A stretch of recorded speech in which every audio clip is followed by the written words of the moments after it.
Some say they want federation. Others say they want decentralization. Some are of the opinion that they want restoration. Others are of the opinion that they want a confederation. These are the different positions that we have as far as the situation in the ongoing conflict in North and Southwest region is concerned. We have divergence of views, and in those who say they want separation, there is still disunity. To those who say they want decentralization, what has been baptized to be known as accelerated decentralization, there is still disunity with the modus operandi as far as decentralization is concerned. Even to the school of thought that says they want federation, there is still disunity. Others are of the opinion that they want a two-state federation. Some says they want 10-state federation. Others say they want 4-state federation. And the only school of thought that is united in their view is the school of thought of confederation, who believes that it is only confederation that can resolve the current impasse in the Northwest and the Southwest region. Call it West Cameroon, call it East Cameroon, or call it whatever name you give it. It is the situation that we are going to discuss today. And we've had different situations where Cameroon's government, alongside those who are advocating for their different position, believe that a lot need to be done in order to resolve the conflict. The Cameroon government says they've organized a major national dialogue to resolve the ongoing Anglophone crisis. Javis said they have created a regional house of assembly, that they have created a disarmament and demobilization center. The Anglophone separatist group on the part says they want dialogue from a neutral venue and with a third party. The federalists are of the opinion that the government should call for effective dialogue with all parties are on the table to see for ways in which Anglophones can be represented to take the decision on their own. The Confederalists says that dialogue is the only way with all parties involved for Cameroonians to decide the future of the nation. All these, where are you and where do you stand? What do you think can be done as to resolve the ongoing Anglophone crisis with keeping emotion aside? This is House of Commons with me, Tamai Javis.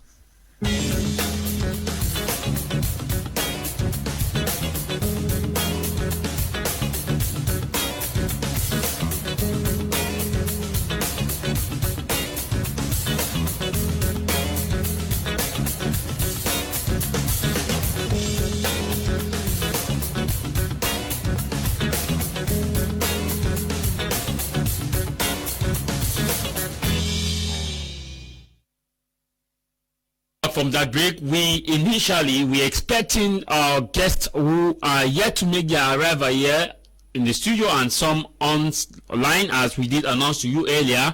On today's edition, we will begin by introducing the ones we have already on standby. Here in the studio, we have Dr. NGWANYAM, who is of the opinion that it is only confederation that can help resolve this ongoing Anglophone crisis. Dr. NGWANYAM is known as the founding father of confederation and someone who has been so vocal in seeing that justice is served in both sides, whether you are from East or West Cameroon, and that we must all develop Cameroon. Dr. NGWANYAM, you're welcome to the program. Thank you very much, and good day, happy Sunday to all our listeners. It's really a pleasure to be with all of you, and we hope that we will have a great Sunday afternoon. Thank you very much, Dr. NGWANYAM, and also we are expecting to have Professor WILLIBROAD in Yaoundé. We are expecting to have DENIS from the Social Democratic Front. Both men indicate that they will participate on today's edition of our program, that they will effectively take part. That's why you saw we earlier sent the communique or the flyer out to announce their presence. As we await them to get connected with us here in the studio, we will equally begin with Justice AYAH Paul Abine in Boya. Justice AYAH Paul, who is also in Boya, he will be joining us via Skype, as you indicated there, as you've seen Justice AYAH. I'll begin with Justice AYAH before coming to the Dr. Nick and waiting to see the other members who are here to join us on today's edition of our program. Justice AYAH, I want to start with you. When we look at the current situation of the North and Southwest region, a school of thought are the opinion that they want federation, decentralization, confederation, restoration. 4 years on, where are we now as far as this conflict is concerned? You've been watching patiently. Where are we?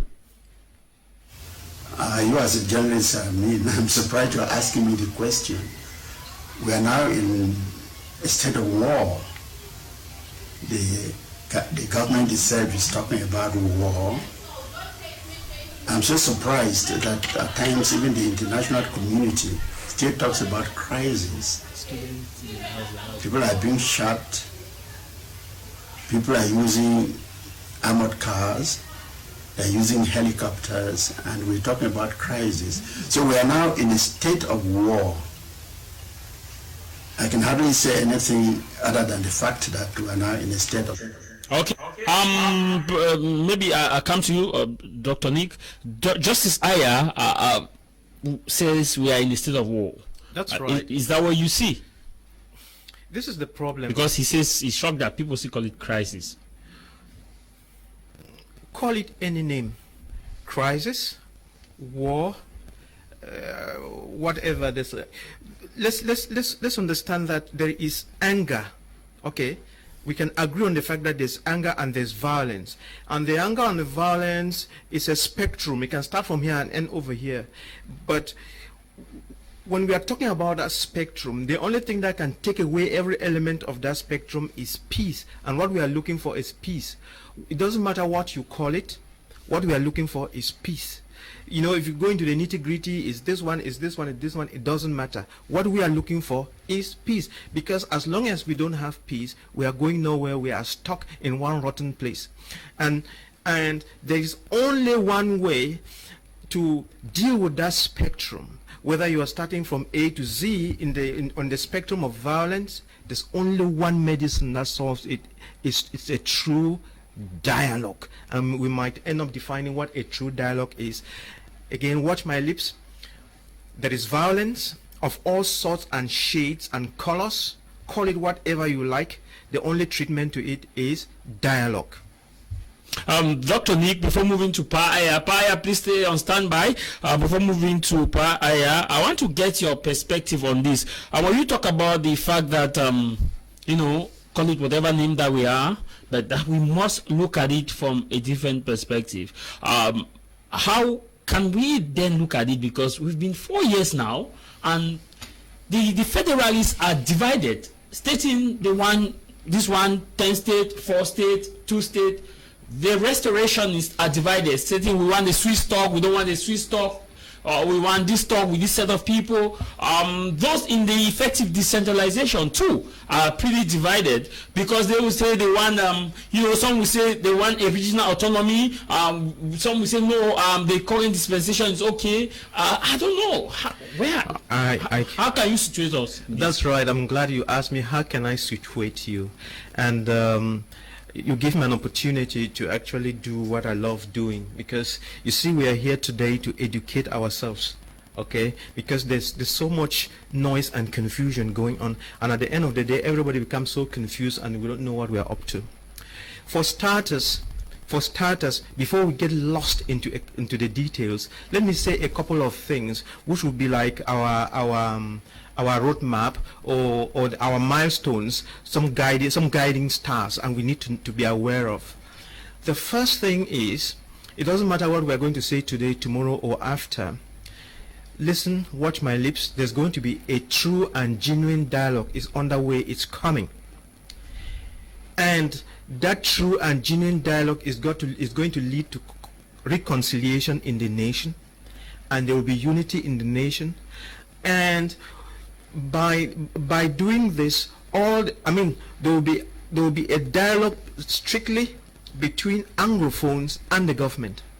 But what will be done there will have a fallout on the whole nation, and it will begin to heal the whole nation.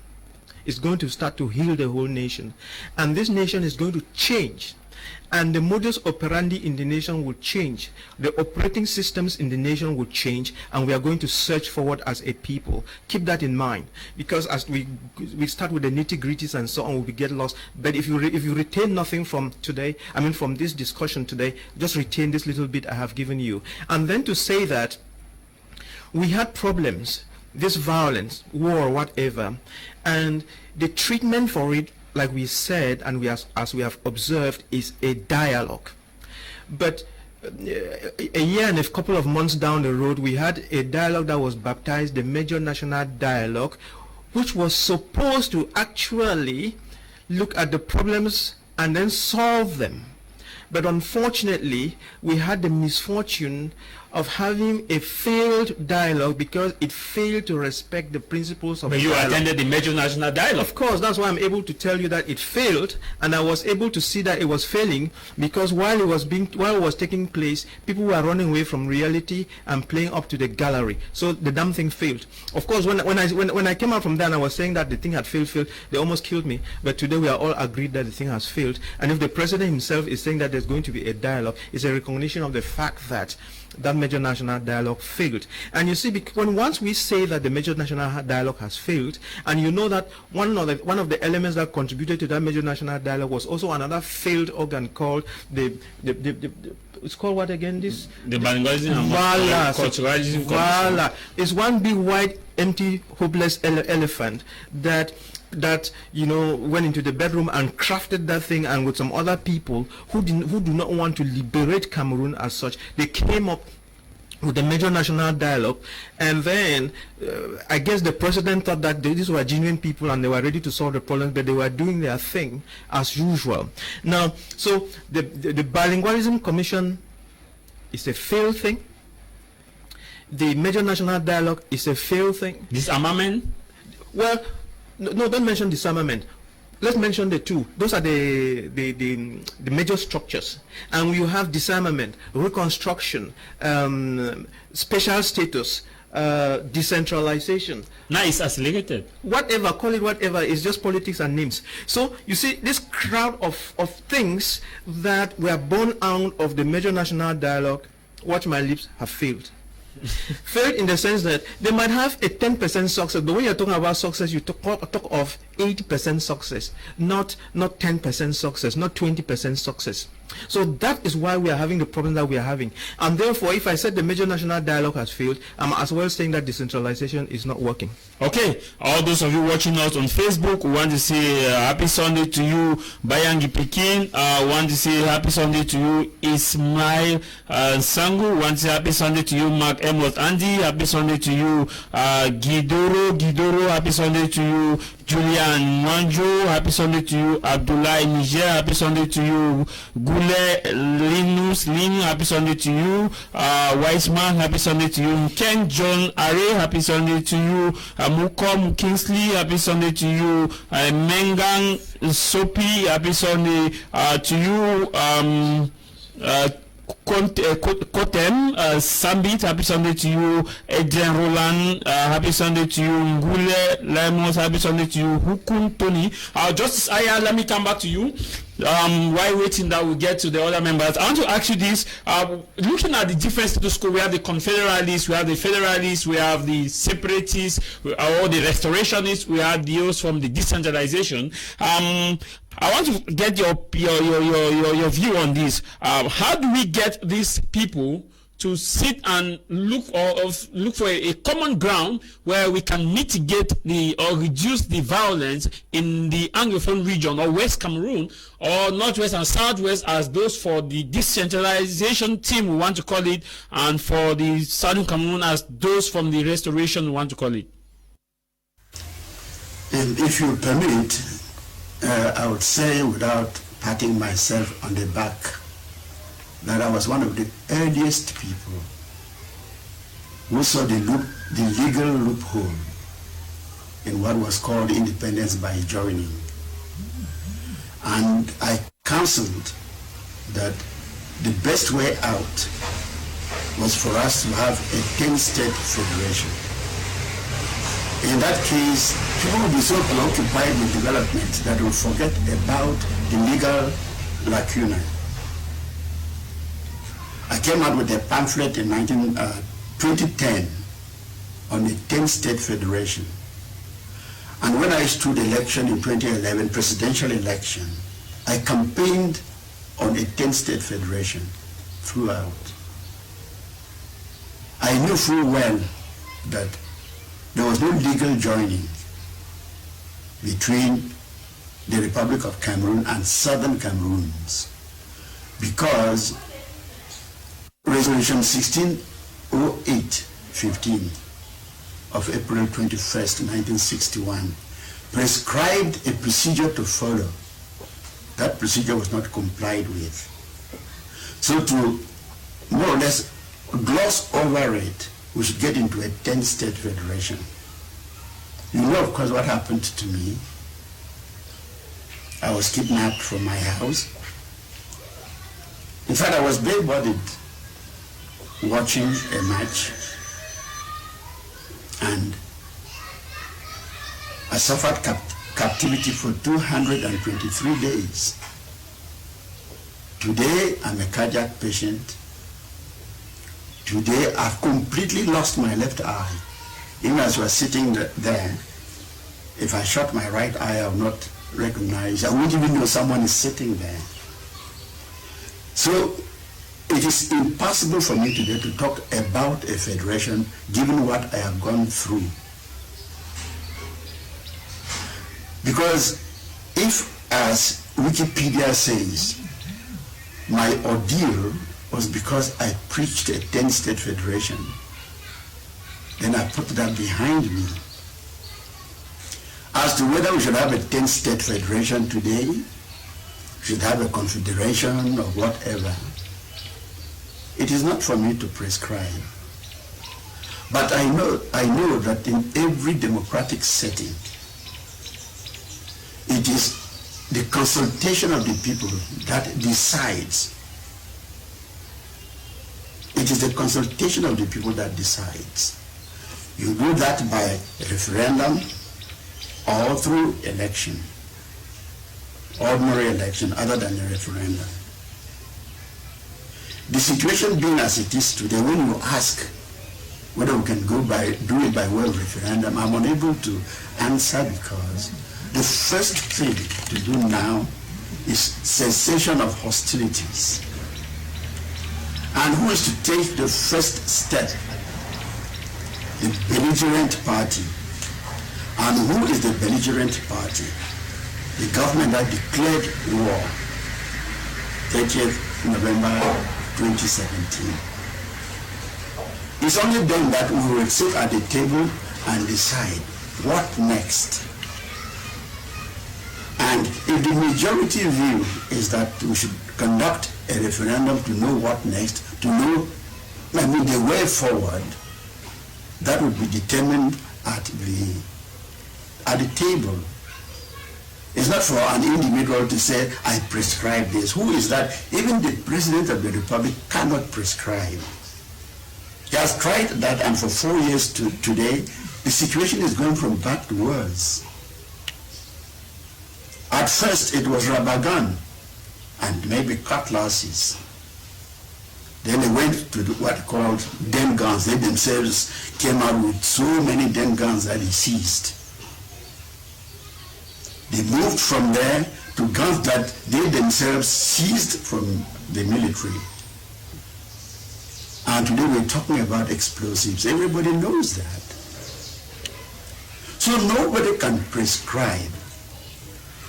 In 2015, I came out with a write-up that a wise leader goes straight for dialogue.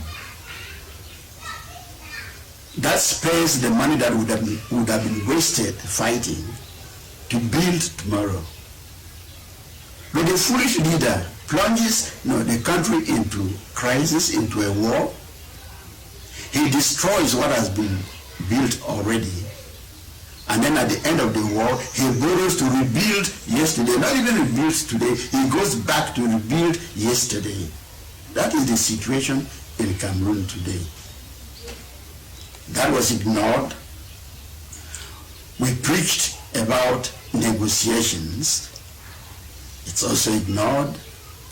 And we're where we are today.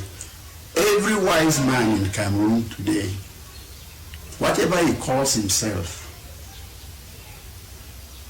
knows that we can no longer talk about dialogue.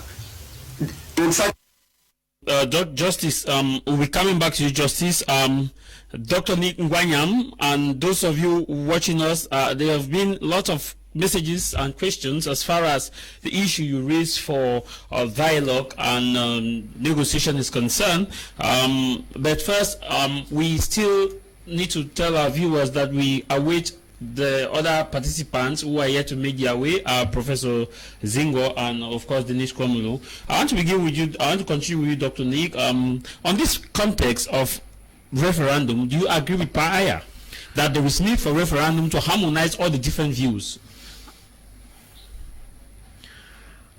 It's a very tricky question listening to him and what he has said, but all we are agreed on is that there has to be a dialogue first. How it's going to go, no one knows. But there must be a dialogue that will bring all of us to the table. And that dialogue is going to be a true dialogue. Some will say it's negotiation, some whatever. I don't know what negotiation means. Might be they're right, they're wrong, I don't know. But let me tell you what we are going to have. We are going to have a true inclusive dialogue to which every important party would be invited. Whether the dialogue will be in Cameroon or abroad, it makes no difference. If it's abroad and it's going to bring the results, that's what will happen. If the presence of a third party is important for it to be acceptable, that's what is going to happen. Is there going to be a taboo? No.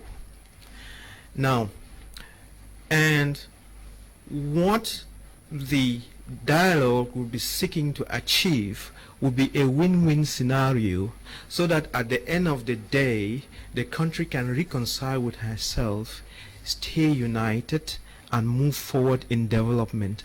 And a lot of things that have been plaguing this nation will have an opportunity to be defined, so that we will have to define things like ENAM, we'll have to define things like the presence of gendarmeries over there, and what are they supposed to be doing, and so on, the way our courts function. Now, a lot of things will need to be defined, because like I keep challenging the whole of the whole nation, I'm saying that if anybody knows any two areas in which as a people we have been excellent, I will be glad. I'll gladly learn from you. As a nation, for the last 60 years, what are the two activities that we have carried out in this nation for which we can put our finger on and say we are excellent at international level at this and at this? For example, if we look at Ethiopia and we look at the airlines, you know, we can say they have succeeded with their airlines. We look at Kenya, the Kenyan Airways, they have succeeded, and we can continue citing other nations like that. When you go to Rwanda, they are succeeded, they are showing excellence in many areas, and Ghana is doing the same.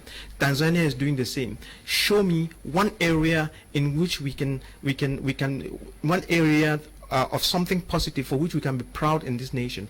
If we say they're very rare to come by, it means that we have to look at everything and define it very well, because as I keep saying, we've had a problem with the administration in the nation, and the administrators that are put there, they maintain the status quo, but they don't have a vision for the future. So the driving force to the future is not there, and therefore all of those things have to be revisited.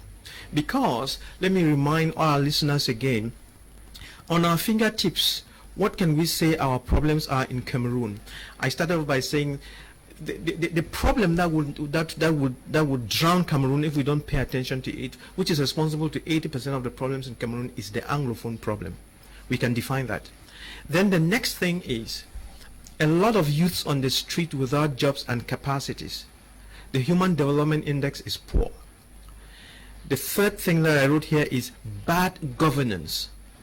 Check in Wikipedia what bad governance is, and that jacket suits us perfectly.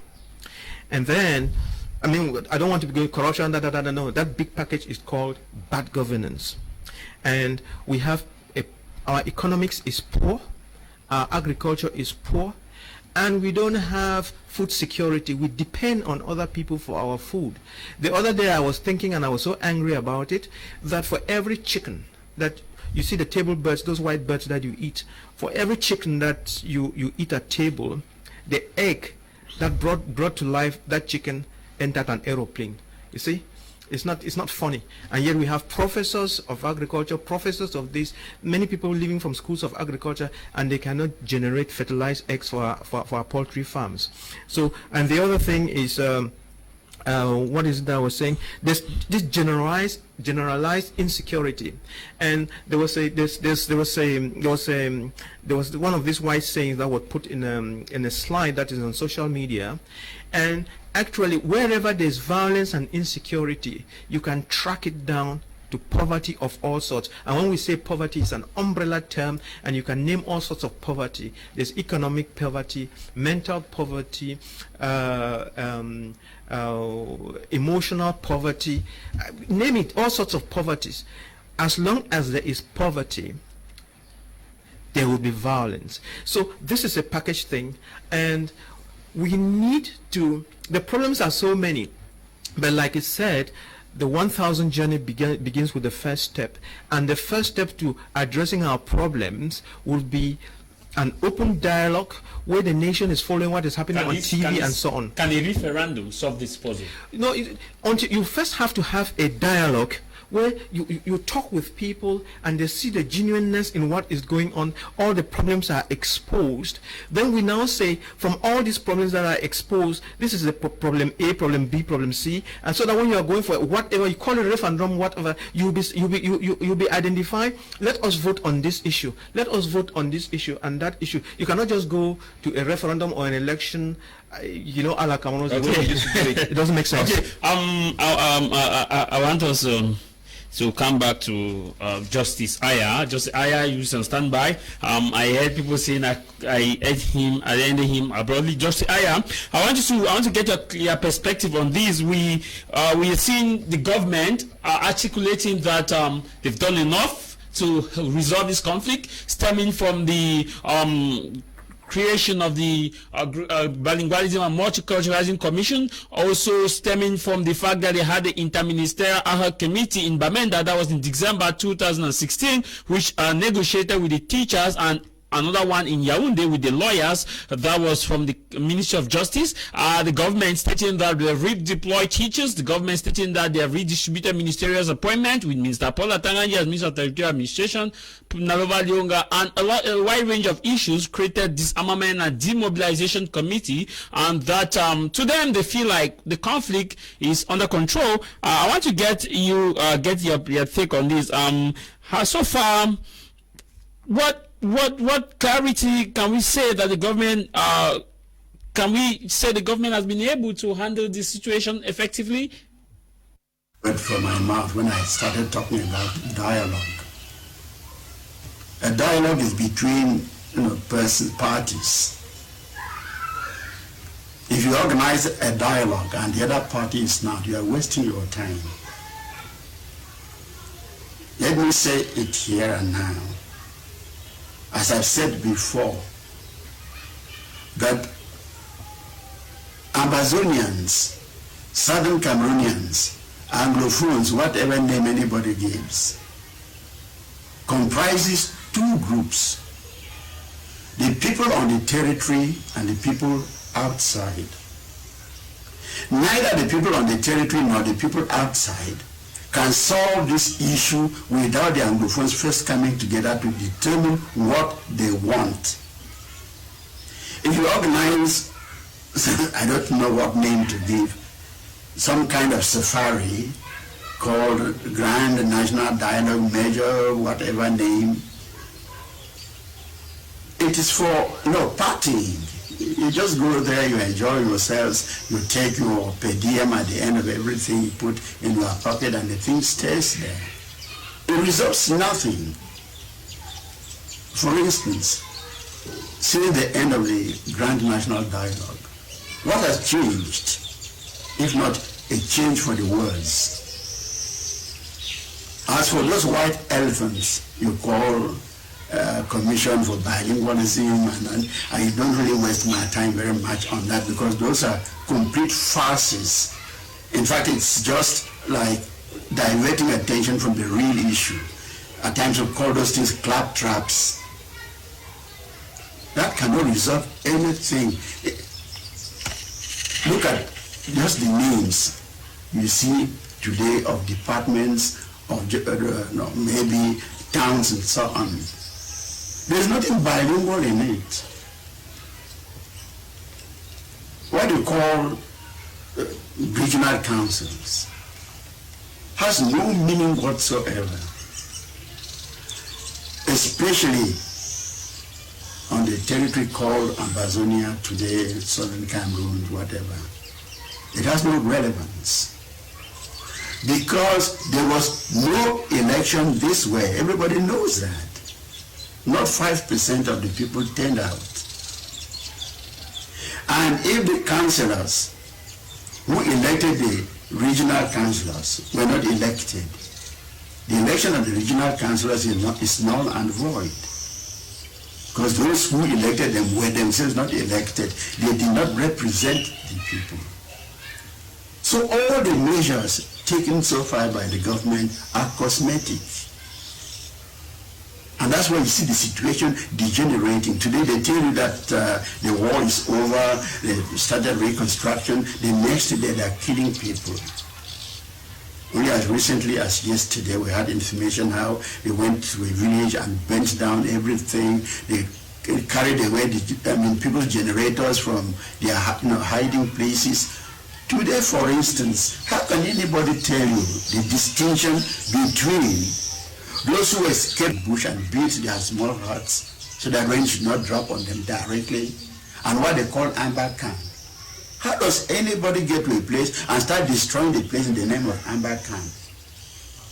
Is there any place where it is written, this is amber camp? And so the situation continues to degenerate. And it is unfortunate that some people don't believe that they are here for a particular purpose. Every human being has a purpose in life. Anybody who doesn't understand his purpose in life is existing. He is not living, he's existing. Justice, I don't know, maybe Dr. Nick, you react to that before I ask my question? Yes, you are initial. What? Because I wrote it down. I was listening so intently to what Justice was saying that I got carried away and I forgot. Sometimes it happens. Fortunately, I've written it down here. Your question was, what the government has done so far? So far, yeah. The government has enumerated bilingualism commission, which you earlier pinpointed that it was a farce. Government stated that there have been a regional assembly, although the regional assembly has not even had their first session and they are nowhere to be found. With two members of the regional, a member of the regional president, one of the regional president has died before even chairing the house. Let's not waste TV time on that. Let's go straight to and discuss something useful. You're wasting TV time. Now listen. I'm sorry. Listen. When you want to negotiate with somebody, or when somebody wants to nail you or 419 you or vous frapper or something like that, they can give you a big basket of nothing. And you have to have the wisdom to step back and be very careful what somebody is saying they have given you. Now this is it. There is the problem called the Anglophone problem. That Anglophone problem is well defined and it should be understood. Now, when the teachers and the lawyers, when they started the problem, it was just an irritation from their own angle, from their own end. But even if you solve the problem of the teachers and the lawyers, you did not solve the Anglophone problem. So the Anglophone problem is not a problem of teachers and lawyers. I think last time you talked about the issue that the fire, the march and the That's right. That is right. And the Anglophone problem, we said there were three groups of things. Some people would go back to the pre-colonial things and the neo-colonialism and whatever. Then we will come to the fact that the West Cameroon, East Cameroon thing was suppressed, and then Anglophones were being merged together or being forced to become Francophones. And then the thing that led the march was the lawyer-teacher issue. Now, that's the package called the Anglophone problem. And to be able to address that Anglophone problem, you have to think very carefully and put on your thinking cap, and you must use the Parota's rule. Parota's rule is the 80-20 rule. The question is, what is that single thing that I can do to solve 80% of the problems? So that single thing that can be done to solve the Anglophone problem is define the form of state.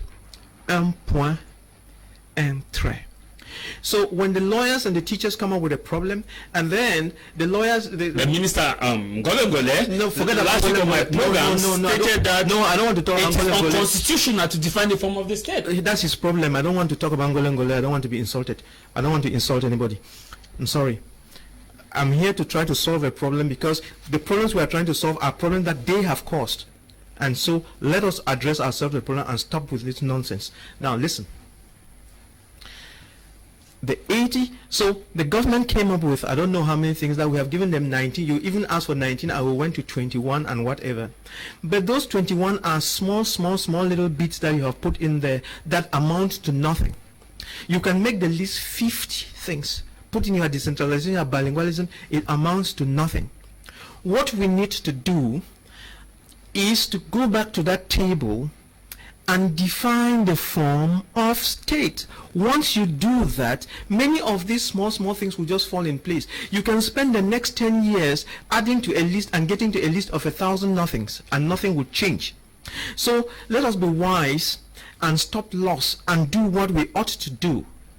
I mean, listening to some of these people, I don't know what they are called, Professor. That is a vexation to the spirit. I'm very sorry. And for one thing, though, let me say something.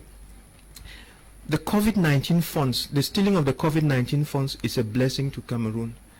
The stealing of those funds is going to help us begin to speak the truth to each other and begin to solve problems. The stealing of the COVID money, give prayers to God for that. Okay, Dr. Nick, before getting to AYAH, please stay on standby. We've just been informed by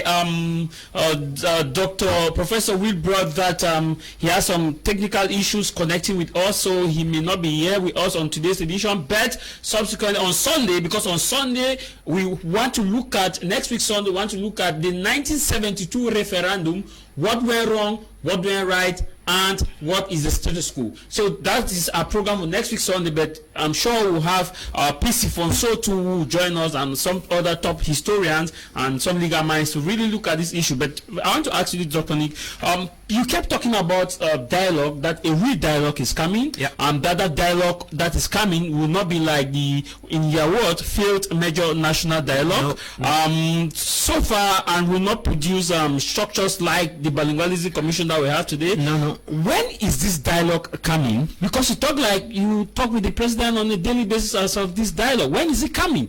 How soon should we expect such a dialogue? The dialogue, stakeholders involved. Who should be the stakeholders, and how should it be conducted? Where should it be conducted? The dialogue is coming, and that's what His Eminence Christian Cardinal Tumi was waiting for before he died. And as a parting gift to him and to his memory, there will be that dialogue. And that dialogue, we are not going to have, even if we are going to be having a third, fourth dialogue, will be follow-ups, but we are going to have one, I don't want to characterize it. There's that dialogue that will address the Anglophone problem as it ought to have been done, and we kept dodging away from it. That dialogue is on the way. That dialogue is underway, and that dialogue will not be will not be held with according to La Camerounaise way of doing business. It will be done as things ought to be done internationally and following principles, because that dialogue is meant to stop the killing, it's meant to stop the war, it's meant to reunite, reconcile the nation, it's meant to reunite the nation, it's meant to bring peace, it's meant to create a foundation for us to start rebuilding with joy from all sides, it's meant for us to forgive each other's sins, it's meant for us to begin to see each other as brothers, it's meant for us to take away the hate speech. Now, and what that dialogue is going to do, let me say it, look at me. We have 350 political parties in the country. All of those things are smokescreen. After that dialogue, all those 350 political parties are going to die a philosophical death, because the mindset in the country will be set on different rails, and these political parties now that have been working on hate speech and then running after the CPDM has said this. Even the CPDM is going to switch lanes and be talking about something else. They will be more truth, and they will be talking real politics. They will be talking economics. They will be talking development, human development, and all these issues, and infrastructural development. We'll be training our youths, and then the whole economy, the education is going to change, and you will not recognize the playing field any longer, and the philosophies with which the 350 political parties have been working will be dead. Everybody will throw their damn thing in the dustbin. And over here you would have the progressive CPDM, and to the other side it will be one party called, it will be an amalgamation of all opposition parties. What they call themselves is not my business, but there will be no way, there will not be three parties, there will only be two. Okay. The CPDM over here and the opposition. Dr. Nick, now my next question, follow up to that. Yeah. Where will this dialogue take place? Because you talk with so much conviction, and who possibly could be all the stakeholders involved in this dialogue? Someone watching is let's agree on a couple of things. Let's agree on the fact that there's going to be a dialogue. Are you agreed on that? Yeah, basically. Don't look for other things. Just agree on the fact that there's going to be dialogue. Let's agree on that, okay? Because whether we go up, come down, you can only stop violence through a dialogue. So, number one, we agree that there's going to be a dialogue, and it's going to be true and genuine, and everybody will be participating in it. That's the first thing we have agreed on the major thing. Two, where it would take place? It can take place anywhere on earth. I said if you want to, including Cameroon. If you want it in Siberia, this is it. The important thing is not where the dialogue will be taking place. The important thing is we are looking for peace.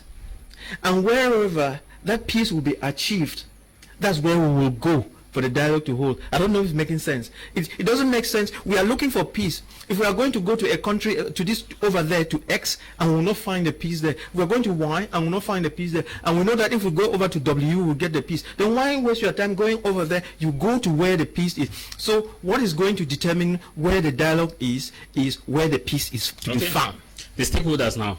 The stakeholders are, you have the government over here, and then you have Anglophones of all shades and colors over here. And so it will left to us now to go, when you say Anglophones of all shades and colors, whom do you mean? So who are the major players in this group called the Anglophones? They are the silent majority. They are the people carrying arms. And when you are saying the people carrying arms, there are even two major groups. There are leaders who are out there in the diaspora. Then the young people who are actually running around in the bush carrying the guns. Those boys carrying the guns in the bush will be also at the table. All right? It's not somebody who in America who will be talking on their behalf. The people in prison, Ayuk and Co. They will be there. Okay. And then the warlords will be there. Then the silent Anglophone who has been gagged and is unable to speak will be there. The truck pusher who is an Anglophone will be there. Might be you want me to define who an Anglophone is, because it's very important. The Anglophone we are talking about is not Issa Chiroma and his daughters who speak English. Okay? Just because you speak English, that doesn't make you an Anglophone.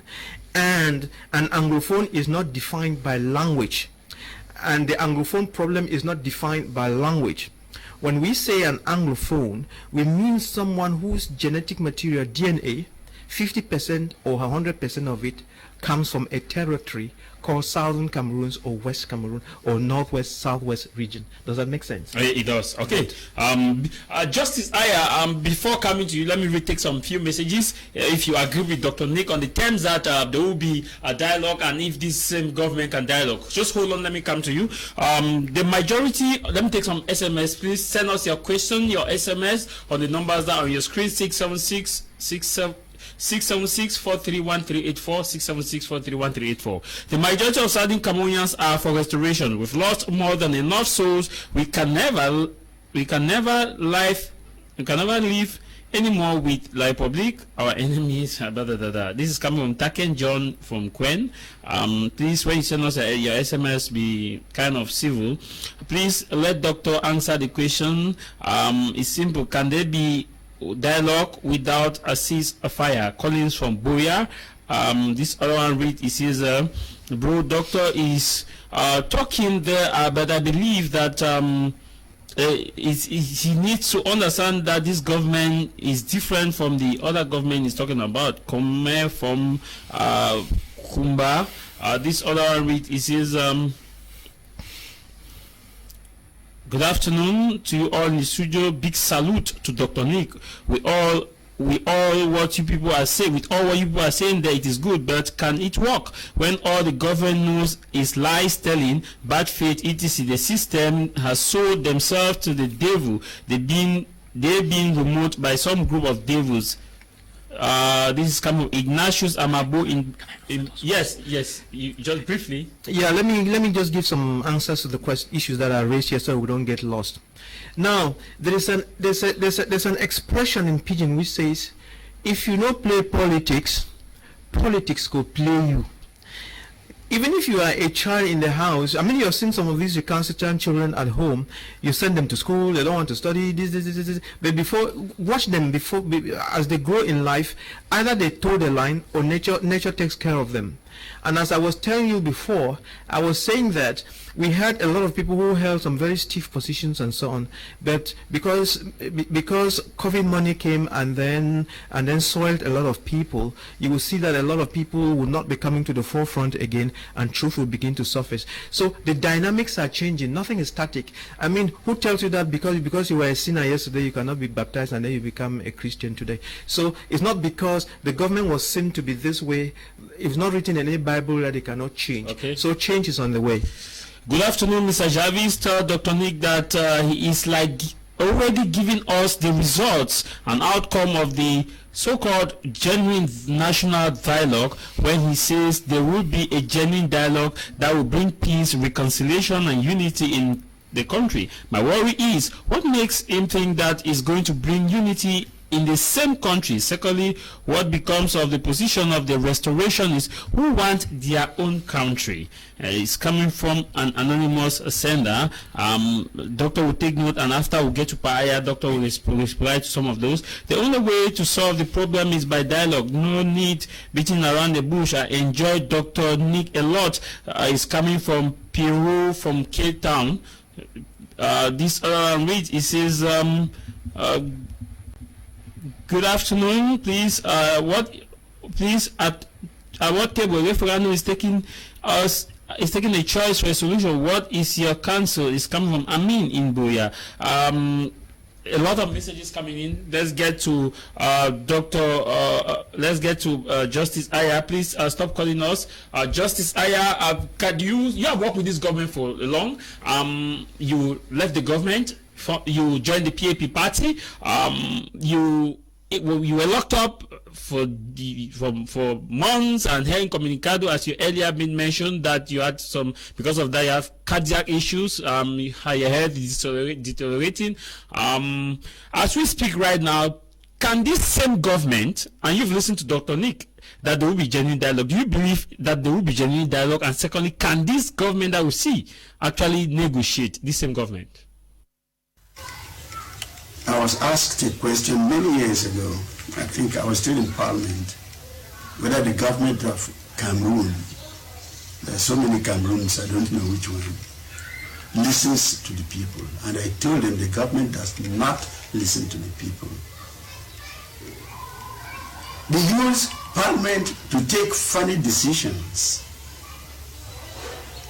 I have said before, and I'm saying it here, and I need somebody to contradict me. The Parliament of Cameroon is a department of the Unity Palace.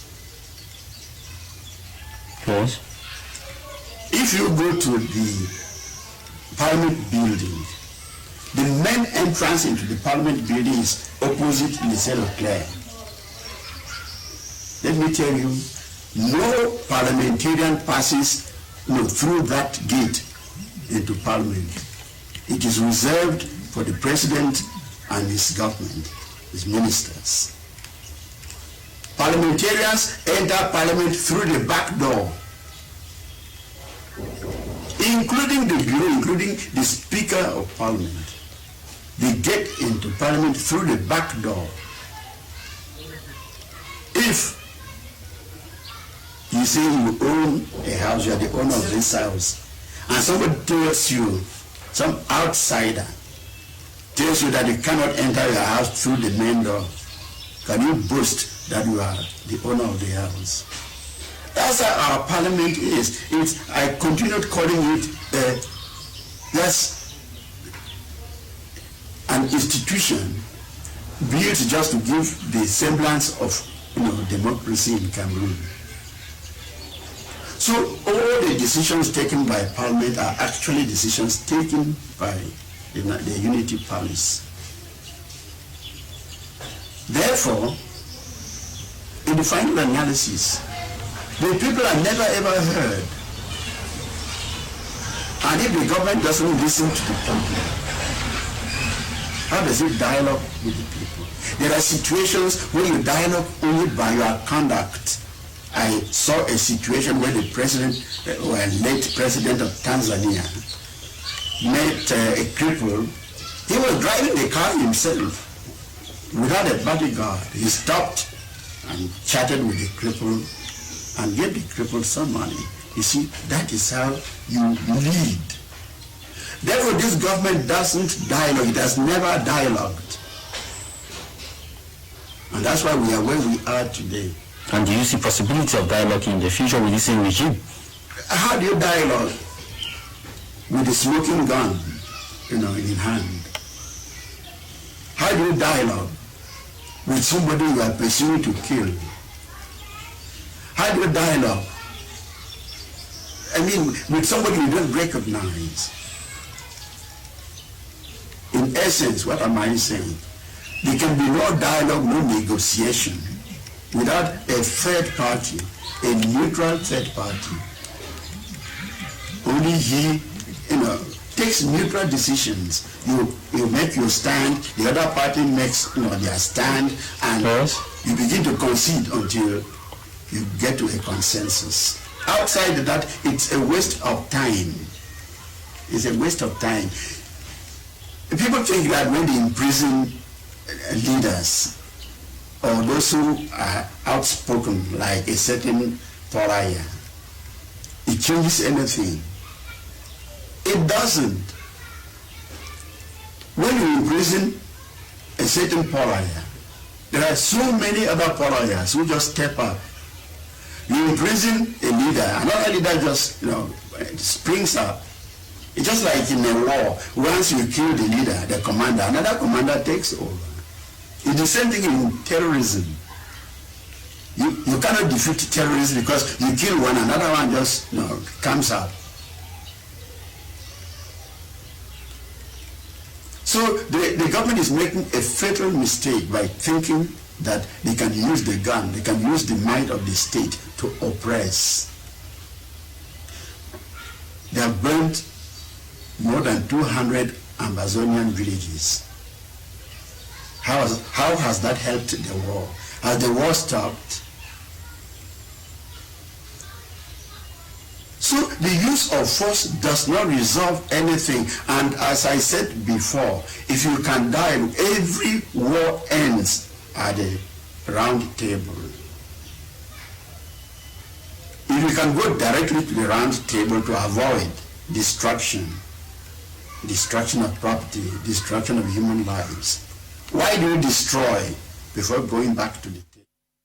Dr. NGWANYAM, we are in the kind of, when we get different views, we get the kind of pathetic situation and the reality on the ground. Maybe you want to react to AYAH, because he says that there's no possibility that he sees this government dialoguing with the people. Yeah. Even the parliament itself, he stated that the main gate, MPs don't use the main gate, but they use the other gate, which is not supposed to be that the main gate is only used by a different party. That's right. I just need to... And the parliament a department to the presidency. I just need to react on two things: the ceasefire before the dialogue, and then also whether it is this government that will negotiate, or would be in the dialogue or not. Because some people have the opinion that is like, if we are waiting for this dialogue, it will be like the second coming of Jesus Christ. No, but you are very certain that it's going to come in the nearest future. Yes, because President Paul Biya wants to leave peace and the United Nations as his legacy. He doesn't want to leave a divided nation. So this problem must be solved, come rain, come shine. Now, the thing is, the first, I would like to comment. I must say that I'm very, very embarrassed.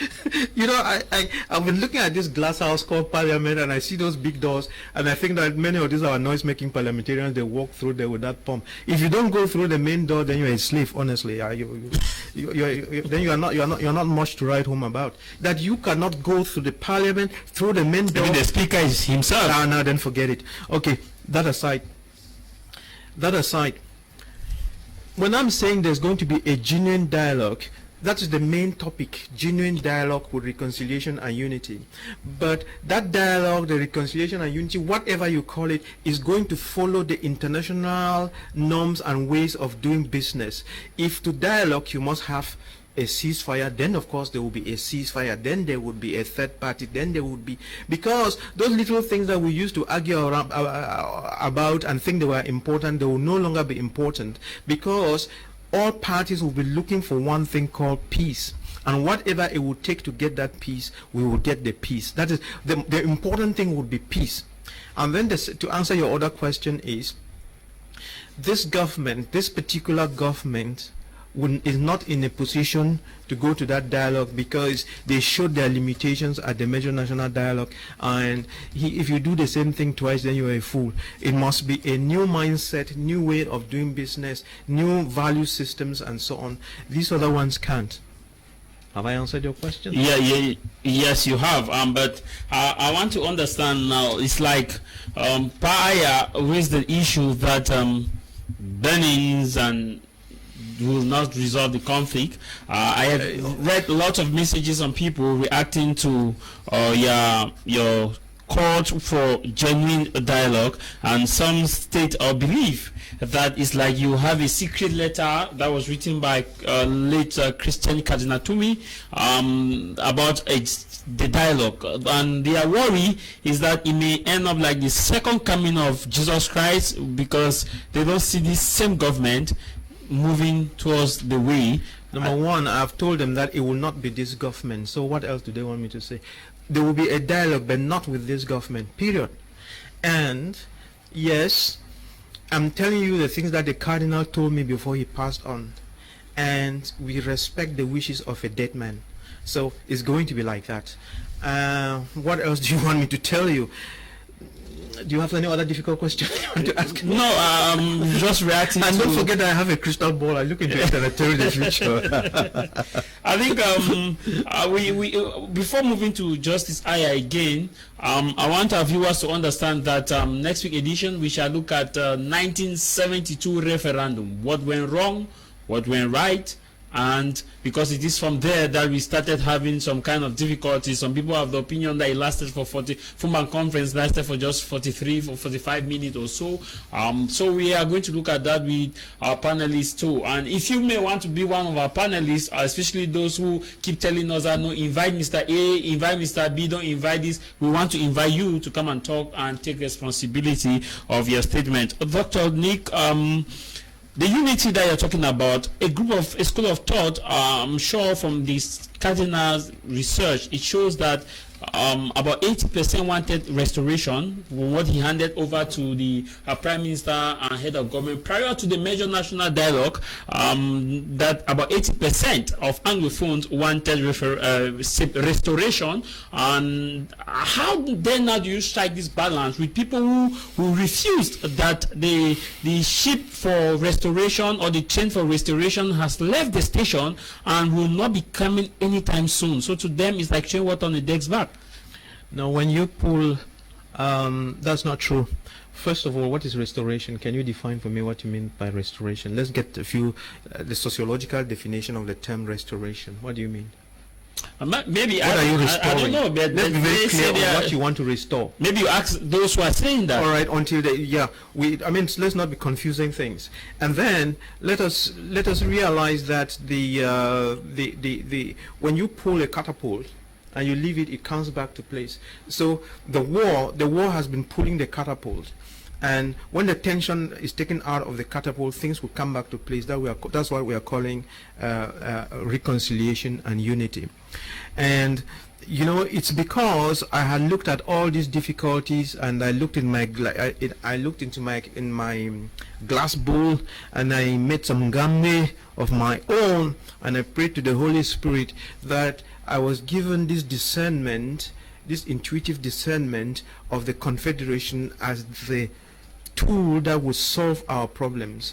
And if people had listened to me, we will not be in this mess. And it's my hope that we get there sooner than later. Greetings to you guys in the studio. So happy to see Pa AYAH looking good. If there are two Pa church in this country I admire so much, should be one, Dr. Nick, two, Pa AYAH. And if the government had listened to these guys, we shouldn't have been where we are today. To referendum can do, to active referendum can do. I wish to be one of your panelists on Sunday. Ferdinand in Bamenda. Ferdinand, after this program, called me. You'll be one of our panelists on Sunday. Just call me after this program. This other one reads, it says, good afternoon, I really enjoy your program. I hail Dr. Nick for his objective opinion and optimism, but my question is a referendum going, is it going to be a second Fumban conference without foreign intervention? Banji in Yaoundé, this other one, it says, the system of state cannot be negotiated with rebels. Cameroon is one and indivisible. Who is now dividing Cameroon? When you declare war on your own people, can we see where we now the boys have advanced in explosive? How do we manage such? Is coming from an anonymous sender.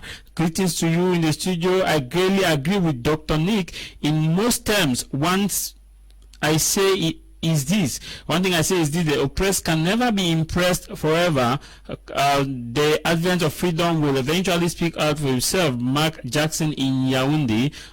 All those of you who are watching us on Facebook, want to acknowledge you, want to acknowledge Bacon, want to acknowledge Fondon, Richard, want to acknowledge Stephanie, Asonganyi, want to acknowledge Mary Mba, want to acknowledge Roger Mira, want to acknowledge Beef Tumwe, want to acknowledge Favor, want to acknowledge Bechan Ojwa, Big Boss, want to acknowledge equally Stephanie, want to acknowledge Sanju, want to acknowledge John Paul, Kungi, so many people watching us. Want to acknowledge all of you. I'll come now to you, Pa AYAH. Pa AYAH, how can we, unite all these different fronts, or how can we unite all of them to see that we have a possible way forward? Granted that people want separation, granted that people want decentralization, granted that people want federation, granted that people want confederation. It's a different view, and as we look forward, we still see that there is disunity between the Anglophones. The Anglophones themselves are not united, because for the school of thought who want federation are not united, and same way with restoration. Ayabacho is fighting Chris Anu is fighting Bo Herbert is fighting Eric Tato is fighting Magbarata. It's a total cacophony, and same way the Minister of Communication with Minister of Territorial Administration will say something, Prime Minister Chief Dr. Joseph Jongute will say other thing, like it was when the Prime Minister stated that the government would negotiate. The Minister of Territorial Administration said that the government will not negotiate. So where are we? How do we unite Anglophones? It will be very difficult for anybody to answer that question. I love the English language because they have wonderful expressions. A stitch in time saves 9. Strike the iron while hot. We've now gotten to a position where it is very difficult to reconcile the divergent views of the Amazonians. There are people who are in my party and who were die-hard supporters of federation. Today, just the mention of the word federation, makes them turn against you as an enabler. They call you enabler. Whereas they were prepared to accept 10 state federation. 10 state even, not 2. But today they are not. What I have said, and that's why I refused to join Cardinal Tumi's effort, I said that was going to be a fruitless effort so long as it did not involve Amazonians in the diaspora. See, the initial thought we had was to allow the leaders abroad, the leaders in the country, to come together and see the majority decision. They say the majority carries the vote. What do the majority of Anglophones want?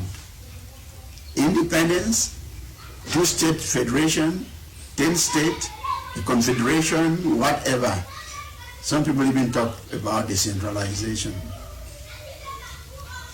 Something which, in my opinion, is completely nugatory now. So that time, there were very many people willing to listen. But the state came in a domineering situation where they thought they could intimidate. And we are today where we are. The question you've asked, I ask myself the question all the time.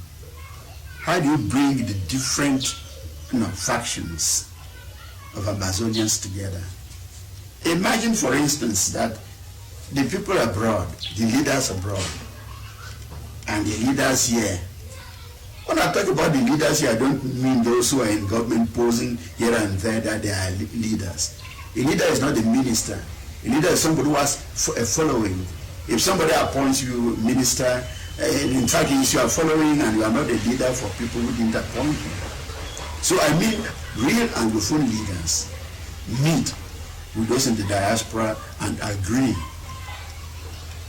My dear, it will be virtually impossible to convince those who are holding guns.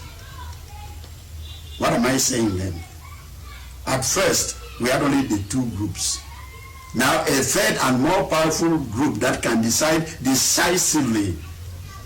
The people with guns. As against those with guns. I mean, if they don't agree with you, they turn the gun against you and they'll go on your knees. They will listen to you. So now 3 groups. To start with, the Anglophones should be allowed to meet and talk among themselves. I talked about AAC 3 all along, but that has no value today. Because ANC at that time meant that the people here and the people abroad, would meet. With all the funny things called, arrest warrants, against those abroad, and how do they come in here? And that's why when they invited maybe in quotes, to the grand or major national dialogue, they could not come. It was like a trap. So today, ANC itself can no longer hold, because holding it within the territory only, as I've said before, means almost nothing. Holding it outside, many inside here are now impoverished by the war. Dr. Nick, now I don't understand. Earlier when we started the program, I talked about the referendum. We still see that it's difficult. You said we cannot talk about referendum without us, first of all, coming on the table, on the dialogue table, and identify key issues before saying that, okay, we are going on a referendum on A, B, C, and D. That's right. And AYAH too himself stated that he is not in the position to prescribe, that it is only when they sit on the table, then they can talk about where to go, if a referendum can solve the puzzle. And he said there's an issue to Anglophone needs to come together first and speak with a voice and understand whoever is standing, then they can now proceed with that. But he says he advocated for AAC3 And he's stating that, but he doesn't think that it should be only in Cameroon, and that it should not be those who are in the government who claim to be early. Oh yeah. Do you agree with him? No, I mean, I first told you, watch my lips. If we are going to solve this problem anytime soon, not these Anglophones or not anybody in this current government can do it. They can't. It's not the Ngolengoles, they are Tanganjis and so on. No. Because they've got a mindset of their own, and that mindset cannot address the problem. If you want this problem to be solved, you must be someone who has a listening ear, who is not fixed in a box of concrete, but you must have a dynamic outlook, and you must understand the issues. If you don't have that, then it's no point. Now, and for us to understand something, I'm going to try to redefine again some terms, and then we'll see what we're going to do to solve the problems of the country. Let us look at that word decentralization. Decentralization, when we go to the dictionary, we would say there is a word called decentralization, and there is a word called centralization. Centralized means everything is gathered to the center, and decentralized means take it to the periphery. That's it. But in political science, there might be some nuances. But I'm just trying to be to look at the word from a literal point of view, so that we all understand. Because many smart people, they confuse us. Now, this term decentralization is understood by two persons to mean two different things. The Americans, when the Cameroon government says we have decentralized and we are for decentralization, they give it their own coinage and meaning to that word, and that's where the shoe pinches. They say that it must be a 10 region thing, and so on, and then they play around with it to give the impression that it was done. And even if we are talked about 10 state federation, is still not different from what we have now. So that's something to be thrown in the basket. And therefore, but when the Americans and the other nations are saying Cameroon should decentralize and do it properly, they are using the term decentralization in a broader perspective, not the way the Cameroon government understands it today. What they are saying is take the power to the periphery and look for the best formula that takes the power to the periphery. And you see the way the government did it, they tried to take the power to the periphery, you know, with using teaspoons, and now you have problems. You have these parallel things in the regions where you have that whatever council you call them, what council? Regional council. What you have those regional councils, and then you have the governors and their administrators and his delegates over here, two parallel groups of people trying to solve a problem that they have never solved. Are you getting what I'm saying? But today is about solving problems and solving them effectively and being efficient. Okay. So, no, just before you take the microphone. And what we are saying is this: for this country to work well, we are going to have a decentralization, not a la Cameroonese. We are going to have a decentralization as Americans would understand it, which means we'll break up. We'll break up the country into two big units: West Cameroon and then East Cameroon. Then, to get the people of the Southwest to be functioning independent from people of the Northwest will cause decentralization within the Confederate States. Are you getting what I'm saying? Then we'll come to East Cameroon, and will also cause a decentralization in East Cameroon, so that the people from Maroa do not suffocate under the weight of the people from the South, or the center, or the littoral, or whatever, so that people can have some freedoms within this. And like I was suggesting before, the capital of East Cameroon should be built newly on the river Ebebda, and the capital of West Cameroon should be in Boya. And the beautiful thing is, you know, administrators, SDOs, governors, DOs would all be elected by the people, not appointed. And when we start with that, we'll go somewhere. That you are giving, it means that that needs to be taken from a referendum perspective. Well, yes, if that's what they want, you see that there will be 100% vote for that, except for the administrators. With great sincerity, we, the Anglophones of all walks of life, must learn to live together as brothers or perish together as fools. A referendum will hold no fruit on the ground. We will no fruit if all Anglophones can agree on a common ground. I'm a strong advocate of all Anglophone conference before any other thing. So Malik Jackson in Yaoundé says he won the first that he won our Anglophone conference. Pa NGWANYAM, I must appreciate your sincerity, tactfulness, but are you just being optimistic or prophesying? I must equally confess that our late cardinal disappointed every sincere Anglophone when he said he was 100% satisfied just at the beginning of the national dialogue. If you must pass your message, then keep the late cardinal out. Can I just answer briefly? You see, when we were all going for the major national dialogue, everybody, I mean, you shouldn't go to a dialogue with a closed mind. Go there hoping that, you know, you are dealing with people who really want peace.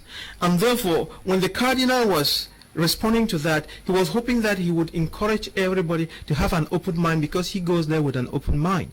Even after they did what they did, they even said special status, and I was one of those people. I was there. Even at that time when they said special status, I said, what is in the name? You know, instead of attacking the government and making it look you know, insincere, you can say, oh, okay, the special status is coming.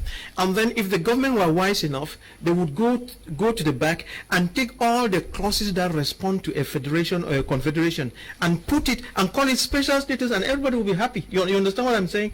If the word two-state federation frightens you, if the word confederation frightened you, we could still have, the government could still have left the word special status, and then people will be looking in a basket called special status, and they will see all those clauses on that federation, that make a confederation or federation work, put in there, and everybody will say, yeah, that is it. Greetings to you, greetings to the panelists. Dr. Nick, I met him once, and Pa AYAH are the last voice of reasons. If they leave the stage, there will be all. That will be all. If they leave the stage, that will be all about the moderates. Indeed, the Anglophones should be allowed to talk. Anya watching on Facebook from Turkey, hoping to come to your show one day. Anya, you can participate via Skype on the program. This one's the next Sunday topic is quite pertinent. One of the most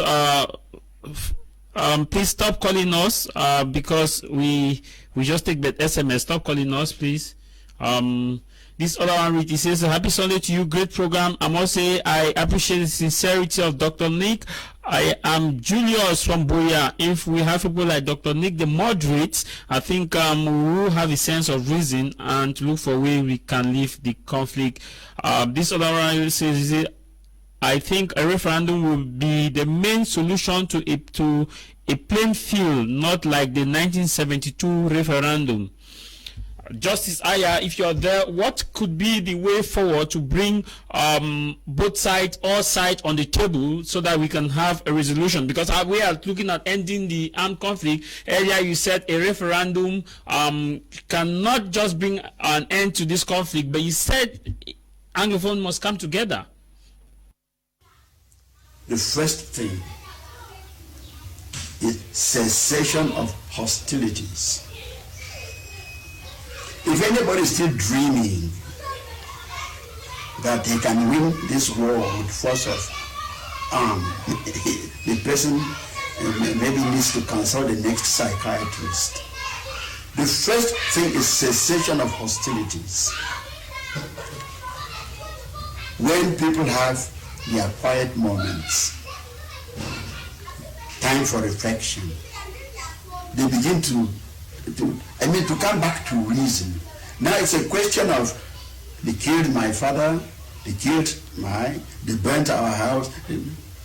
When they come back and they say, but after all, those things the people killed cannot be brought back to life.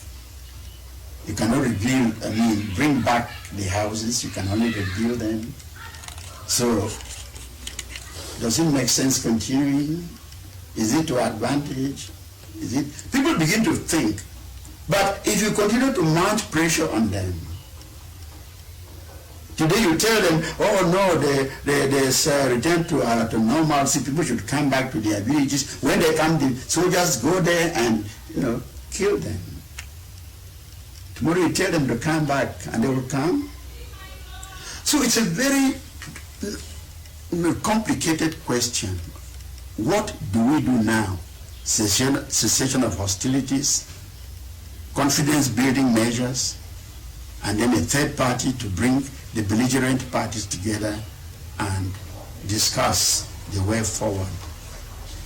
Anything outside that, Anglophone sitting here and getting into AAC means nothing. It does not help us in any way. In fact, it is a waste of time, a waste of resources. When somebody tries to distort history, that attempt to distort becomes part of the history. History is indestructible.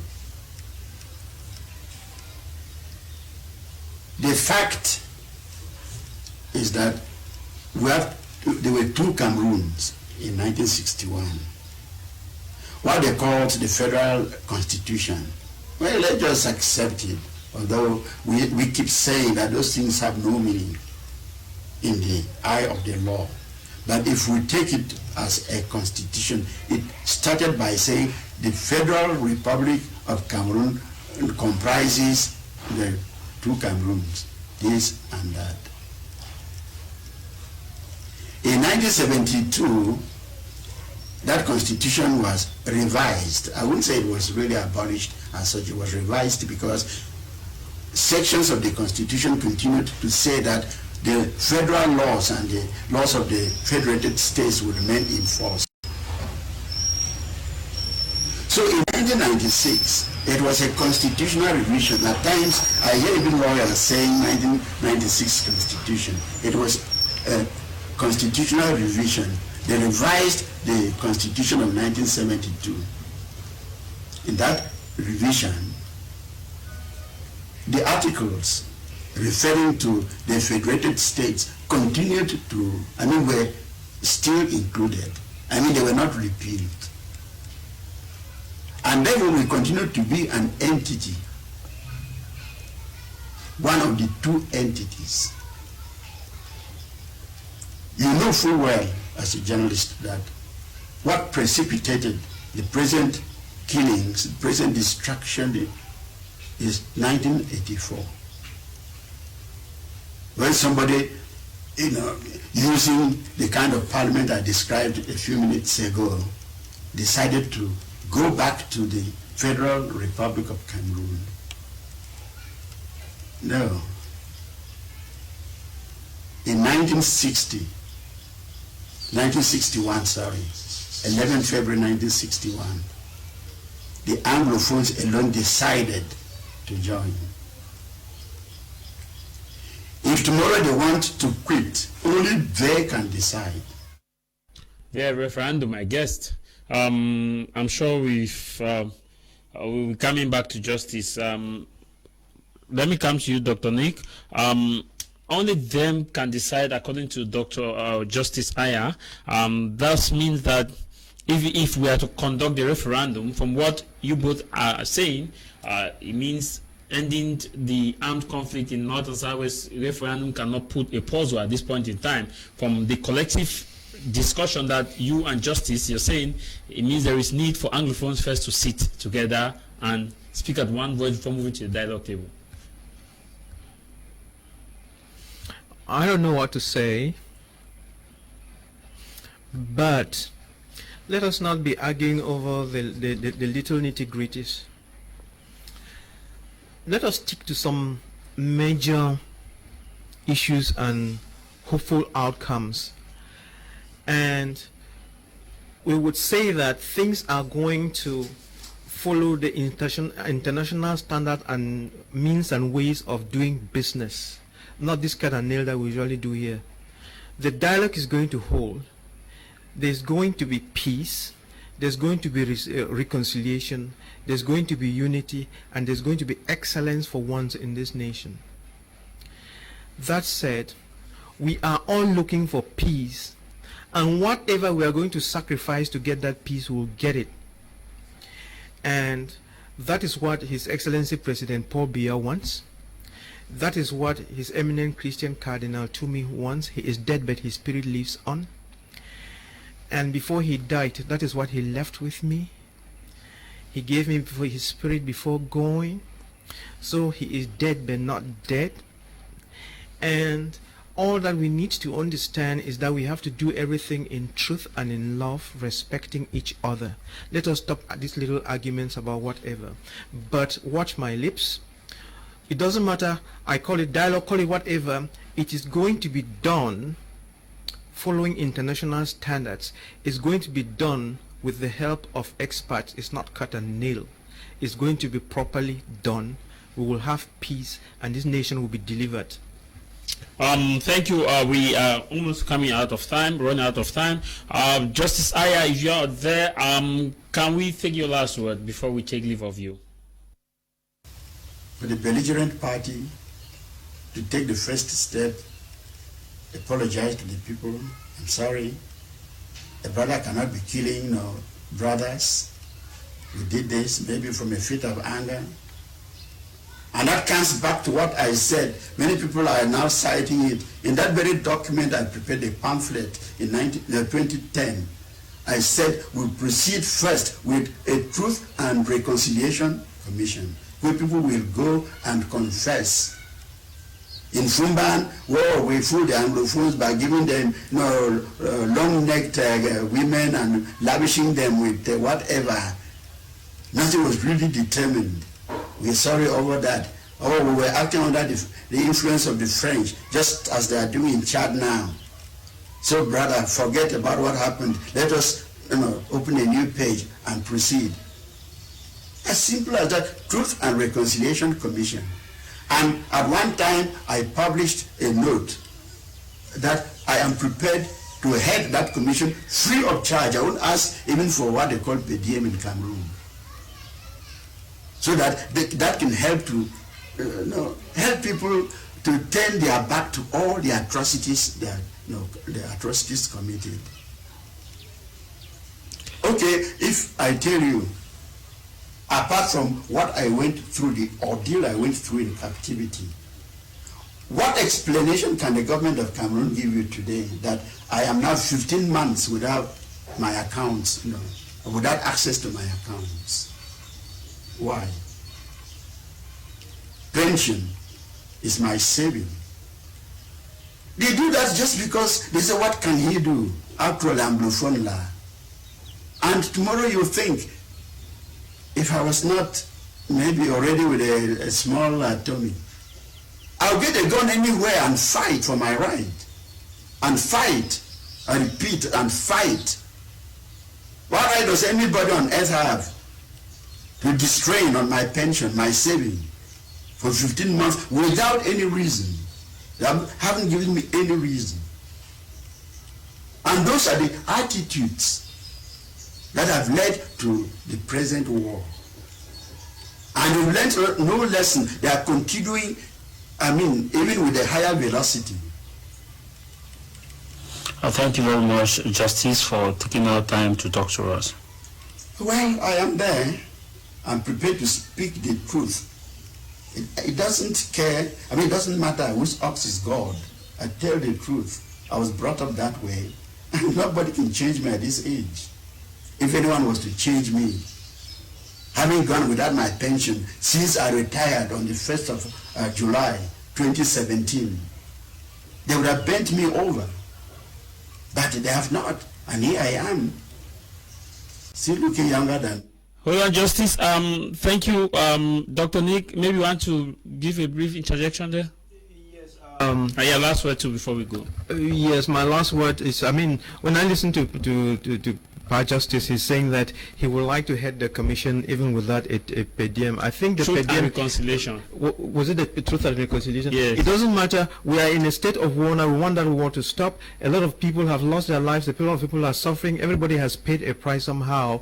And to say that you could do it without a per diem, that to me is not even something to say, because at this material moment there are lots of people who will do it without a penny, and it should be this positive energy that comes up. You say there is a problem, we say it is the Harambe, we all go out there and solve a problem, and monetary issues should not even be mentioned. The Cardinal would do same, I will do same, Barrister Nikwale would do same, many other people would do same, and therefore nobody at any time should think of money to solve the Anglophone problem. We need money to eat where we are and so on, but you don't need money for your pockets to solve the Anglophone problem. So referendum cannot solve the puzzle as of now? No, probably you're not getting it right. The referendum would be a referendum on during the dialogue, the major points, some sticky points. Okay. Some sticky points. You could have a referendum to deal with some sticky points. Okay. But it is only a dialogue that can solve problems, and that dialogue is going to be free of. I mean, it will be bonus. What is that thing you call in law? Pro rata or something like that. Yes. Don't do the kind of thing where you want to fill your pocket with monies because you came to a dialogue. That's wrong. Your Excellency, Dr. Nick, I have been listening to you for some time now. Whenever I hear you speak, I like every other pathetic sounding Cameroonian, I get excited. But I wish to know how soon will this dialogue be. Doctor just answered that question a while ago. Good day, I love your program. Please, I want to appreciate what Dr. Nick is saying. It takes courage to say that. Thank you very much. I wish to thank Dr. Nick and AYAH. Admire so much. Harrison from Greece. Thank you to all those of you who took our time to watch our program every Sunday at exactly 12 to 1:30. This program will be on our YouTube channel. Our YouTube channel is BT Media Group. BT Media Group is our YouTube channel, and you can follow us on Facebook, My Media Prime. Follow us on Twitter, My Media Prime on Twitter. You can follow us www.btmediagroup.net. It's our website, and my number on your screen. If you may want to be a panelist on a subsequent edition, write to me. I will send you the topic within the week and will program you. I leave you with this: no matter the matter, what matter is your matter. No matter the matter, what matter is your matter. And what should matter for you is that you should know that the truth is God. You can only kill the teller and not the truth. When you kill the teller, the truth remains to haunt you. My name is Tamai Javis from My Media Prime, Cameroon's economic capital. Thank Gudjon Bange, Bonamusadi Douala. Bye bye.